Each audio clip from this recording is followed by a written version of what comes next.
오늘 아침 가장 뜨거운 뉴스 언박싱. 자, 오늘 아침 가장 뜨거운 뉴스 언박싱 시작합니다. 민동기 기자, 한겨레신문 하어영 기자 나와 있습니다. 안녕하십니까? 네, 안녕하세요. 예, 단일화 9시 30분에 두구두구두구두구 발표를 합니다. 예, 2시간 남았습니다. 이미 결과는 나왔겠죠? 나오지 않았을까요? 왜냐하면 예. 어제 8시 반경, 오후 8시 반경에 여론조사가 끝났거든요. 아, 그래요? 그러면 이제 뭐 취합해서 지금쯤이면 어느 정도 결과가 나오지 않았을까 싶습니다. 예. 받아보고 각 당 지도부가 지금 최경련의 최강 시사를 듣고 계신 것으로 지금 이해하고 있겠습니다. 약간 조심스럽게 방송을 예. 기도합니다. 이 누가 됐을까 굉장히 궁금한데 이미 된 상황에서 우리가 지금 예측을 해볼 수 있습니까? 예측이 아니겠죠, 이거는. 예측을 하면 안 된다라고 생각을 합니다. 물론 기자들 사이에서는 돌고 있는 얘기가 있긴 합니다만, 그건 좀 언급하는 건 적절하지 않은 것 같고요. 그렇죠. 어찌됐든 여론조사 결과 0.01%포인트라도 앞선 후보는 일단 단일 후보로 결정이 되고요. 오세훈 후보하고 안철수 후보가 여론조사 결과에 무조건 승복하겠다 이렇게 입장을 밝혔기 때문에 오늘 9시 반경에 후보가 결정이 됩니다. 이렇게 되면은 공식 선거운동이 25일이거든요. 오늘이 23일이다 보니까 공식 선거 이틀 전부터 이제 본격적인 1대1 대결 구도가 펼쳐지게 될 것 같습니다. 저는 어딘가에서 이제 시그널 이런 거를 보는데 김종인 위원장이 어제 한마디 했는데 덕담이었어요. 네, 그렇죠. 예. 이제까지 상당히 모진 소리를 하시다가 덕담을 했다는 거는 좀 여유롭다는 이야기일까요? 뭐 어떤 느낌일까요? 실제로 이번 김종인 위원장은 선거에 ABC를 다 보여줬다라는 생각도 듭니다. 메시지와 메신저를 적절하게 상대편을 공격을 하면서 자기 것을 챙겨나가는. 그렇죠. 마지막에는 이제 오세훈 국민의힘 서울시장 후보와 안철수 국민의당 후보가 용단을 내려서 단일화 합의했다라고 하는 여유까지 부린 거죠. 이게 정말 정치 고수세요. 네. 예, 정말 대단합니다. 그러니까 이런 이야기도 들면 이제 안 후보가 이기게 되면 김종인 위원장이 자연히 은퇴하는 수순으로 가는 거 아니냐라는 이야기도 나오는데요.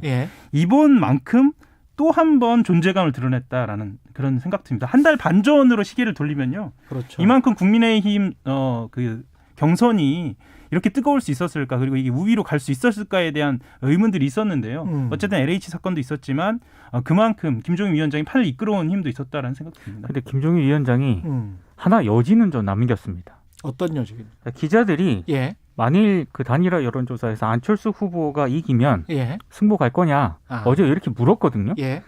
김종인 위원장이 나는 그런 가정의 질문에 답하지 않는다. 그러니까 이게 승복한다 뭐 이렇게 얘기하면 되는데 나는 그런 가정의 질문에 답하지 않는다 이렇게 답을 했거든요.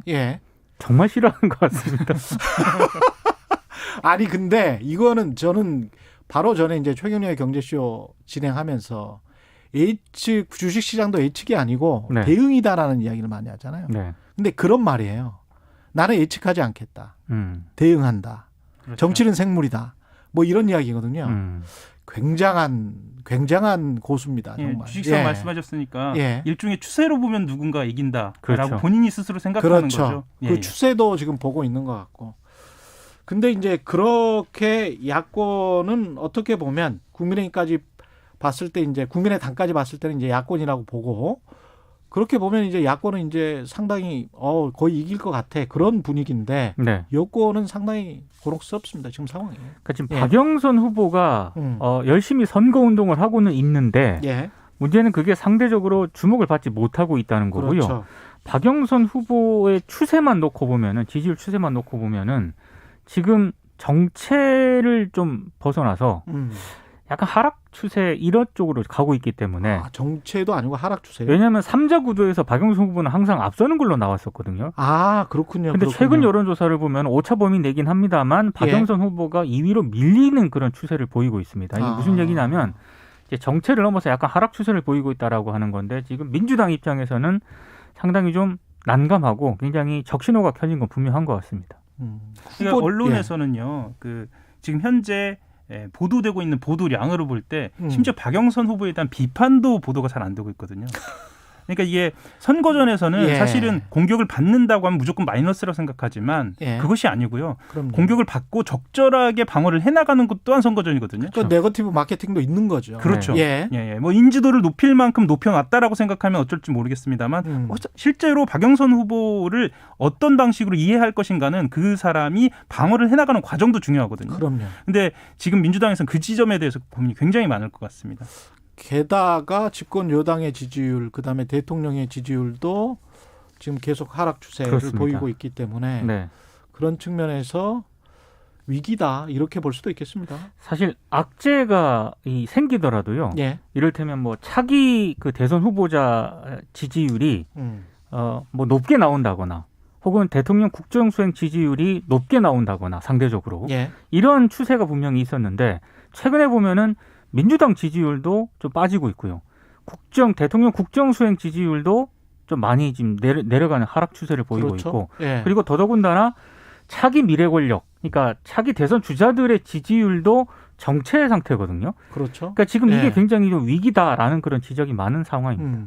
실제로 서울시장 선거 전에 돌입하면은 어쩔 수 없이 그 이재명 전 지사나 이낙연 전 대표 같은 경우에는 지지율이 하락 국면으로 갈 수밖에 없지 않느냐라는 전망은 나왔습니다. 왜냐하면 그 선거전 자체에서 주역은 서울시장 후보니까요. 그렇죠. 그런데 그런 것을 감안한다고 하더라도 두 사람의 하락 국면과 윤석열 전 총장의 상승 국면이 너무 두드러지기 때문에 어찌 보면 또 의문의 또 승자라고 볼 수는 있을지 모르겠습니다만 제대로 된 메시지를 내고 있지 않음에도 불구하고 윤석열 전 총장에게 여론이 쏠리는 것 또한 민주당의 부담이죠. 그렇죠. 의문의 패배는 또 이재명 지사가 하고 있는지도 모르겠고, 그렇죠. 그 전까지는 지지율 1위였으니까.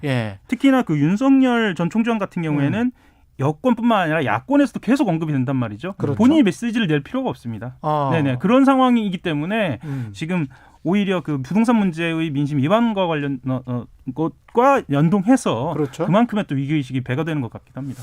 참 한국 정치가 어떻게 보면 좀 되풀이 되는 것 같은 게 과거에 이명박 대통령이 됐을 때 최고 지지율이 61%까지 올라갔었거든요. 그때 이제 민주당 후보가 정동영 후보였고 그때도 이회창 후보가 나왔었고 그렇기 때문에 지금도 상당히 다자구도로 가고 있는 것 같은 그런 대선 분위기라서 근데 한쪽이 팍 치고 가는 그런 느낌, 여권으로서는 굉장히 위기감이 느껴질 수밖에 없을 것 같고요. 박범계 법무부 장관이 한명숙 모해 위증 교사 의혹 사건에 관해서 무혐의 수용을 했습니다만 유감 표명도 했고요. 어떻게 봐야 될까요? 역시 정치인다운 입장을 내놓았다라고 봐야겠는데요. 이렇게 이야기를 했습니다. 그 조남관 검찰총장 직무대행이 보고한 무혐의 종결유지 결론을 받아들이지 않겠다 이런 표현을 쓰진 않았습니다. 수용한다 이런 표현도 쓰진 않고요. 사실상 수용한다라고 하면서 뭐랄까요, 지금 현재 이 검찰의 회의 결과에 대해서는 세모표를 준 것이죠. 향후에 이것을 가져가겠다라는 뜻으로도 읽힙니다. 이게 수사팀 검사를 회의에 참석을 시킨 것을 두고는 말이 좀 있는데요. 두 가지를 문제를 삼았거든요. 하나는 방금 말씀하신 것처럼 이게 재수자들에게 증언 연습을 시켰다는 의혹을 받는 당시 수사팀 검사 사전 협의 없이 대검 부장회의에 참석을 했다. 이거를 감찰을 하겠다라는 그런 또 이 발언을 또 했고요. 그리고 또 하나는 회의를 원래 비공개로 하기로 했거든요. 근데 그 회의가 밤 11시 50분쯤에 끝났는데 바로 한 15분 하고 20분 정도 뒤에 조선일보에 자세한 내용이 이 보도가 됐습니다. 실시간 중계네. 거의. 이거는 그렇죠. 실시간으로 누군가가 실시간 중계네. 그때 회의를 기자에게 전달하지 않았으면은 그 지금 물리적 시간상 이게 불가능한 거거든요. 화장실 가거나 회의 중간 중간에 계속 보고를 했다는 이야기인데 이 정도 되면. 그래서 이 회의 결과 유출에 대해서도 감찰 대상에 포함시키겠다라는 취지의 발언을 했죠. 대검에서 그건 본인들도 잘못이다 이거는 인정한 거죠. 그렇죠. 그 부분에 일단 뭐 어떤 특정한 그런 부분에 대해서 뭐 잘못이다라고 인정을 한 게 아니라 일단 감찰에는 적극적으로 협력을 하겠다. 감찰에는 협력하겠다. 이런 뜻을 밝혔는데 대검 입장은 이렇습니다. 일단 그 박범계 장관은 아니 이거 절차적으로 좀 문제가 있는 것을 공정하게 좀 하라는 취지로 지금 대검 부장회의에다가 이걸 맡겼는데 예. 그 부장회의에서마저도 이렇게 절차적 공정성에 문제가 있다라고 이제 박 장관이 지적을 했잖아요. 예. 이 지적에 대해서 대검 쪽에서는 합리적 의사결정 과정을 거쳐서 법리와 증거에 따라 판단을 한 것이다라고 또 박범계 장관 입장을 또 반박을 하기도 했습니다. 법리와 증거에 따라서 본인들의 제 식구 사건을 판단을 하는 게 이게 가능할까요? 조선일보의 성실성뿐만 아니라 예. 검찰의 뭐랄까요, 그 파이프를 이용한 이런 예. 일방적인 보도에 대해서는 기자로서도 굉장히 좀 뭐랄까 보기가 좀 힘든 그런 상황입니다. 예를 들면 이렇게 다급하게 보도를 하면은요, 예. 해석할 시간이 주어지질 않습니다. 예. 그래서 그 독자들의 입장에서는 일방의 그 스피커에 의존한, 그러니까 말하자면 대검 관계자의 입에 의존한 이야기만 들을 수가 밖에 없거든요. 예. 공개하는 건 좋은데 그렇다고 한다면 이것을 공정하게 해석할 수 있게, 다양한 해석을 들을 수 있게 독자들에게 전달할 수 있게 해줘야 하는데, 이것이 공공기관에서 브리핑을 하는 것으로 이게 공적인 비공식적이든 이게 맞는 것인가에 대한 의문은 좀 듭니다. 박범계 장관이 시민들이 참여하는 뭔가를 만들어보자 그런 이야기도 했죠. 네. 이게 결국은 검사들에게 맡겨놓으니까 본인들 문제를 아까 성실성 이야기를 했는데 영어 써서 죄송합니다만 인테그리티라는 말이 결국은 내적 성실성을 의미를 하는 거거든요. 그냥 네. 결국은 이제 인간의 양심의 자유는 충분히 존중을 해야 되겠지만 그럼에도 불구하고 내적 성실성을 담보할 수 있는 제도적 법적 장치에 관해서는 끊임없이 우리가 고민을 하지 않을 수가 없어요. 특히 이제 검찰 같은 경우에는 그동안에 역사적으로 많은 어떤 배반의 역사를 가졌기 때문에 그 내적 성실성에 대한 배반의 역사가 있었기 때문에 그런 측면에서 시민 참여나 이런 것도 좀 고민을 해봐야 될 것 같습니다. 예.